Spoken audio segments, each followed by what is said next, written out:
നമ്മുടെ നാട്ടിലെ ബിരിയാണി തന്നെയാണ് ഏറ്റവും എപ്പോൾ ചെന്ന് കഴിഞ്ഞാലും. അതും ഹോട്ടലിന് പുറമെ ആണെങ്കിൽ കല്യാണ വീട്ടിലെ ബിരിയാണി ഉണ്ടാവും. കല്യാണ ബിരിയാണി എന്ന് പറഞ്ഞിട്ട്. ആ ഒരു രുചി നമുക്ക് എവിടെയും കിട്ടാൻ വളരെ കുറവാണ്. ഒരുവിധം ഹോട്ടൽസൊക്കെ ഇപ്പോൾ കല്യാണ ബിരിയാണി എന്ന് പറഞ്ഞിട്ട് കൊടുക്കുന്നുണ്ട്.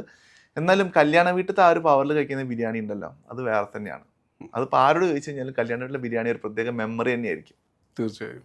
അപ്പോൾ നമ്മൾ മാക്സിമം ഒരു ലോക്കൽ ഏരിയയിൽ പോയിട്ട് ഫുഡ് എടുക്കുമ്പം അത് നമ്മൾ പബ്ലിക്കിലേക്ക് എത്തിക്കും. നമ്മളുടെ ഒരു ധാരണയിൽ ആ ഫുഡ് എപ്പോഴും നന്നായിരിക്കണം എന്നാണ്.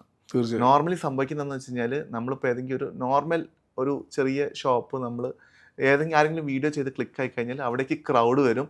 ക്രൗഡ് വന്നു കഴിഞ്ഞാൽ ഇവർക്ക് നോർമലി ആ ഒരു പഴയ സംഭവം മെയിൻറ്റെയിൻ ചെയ്യാൻ കുറച്ച് ബുദ്ധിമുട്ടായിട്ട് വരുന്നുണ്ട്. ആ ഒരു സംഭവം നമ്മളിപ്പോൾ നോർമലി കണ്ടുവരുന്നുണ്ട്. അപ്പോൾ ശരിക്കും എന്ന് വെച്ച് കഴിഞ്ഞാൽ നമ്മൾ ഏതെങ്കിലും നമ്മുടെ ഒരു ജെം സ്പോട്ട് നാട്ടിലൊക്കെ ഉണ്ടെങ്കിൽ അവിടെ പോയി ഫുഡ് കഴിക്കുക. കഴിയുന്നു അത് പബ്ലിസിറ്റി കൊടുത്തു കഴിഞ്ഞാൽ അവർക്കും കൺട്രോൾ ചെയ്യാൻ പറ്റില്ല, നമുക്കും കൺട്രോൾ ചെയ്യാൻ പറ്റില്ല. അതാണ് സംഭവം.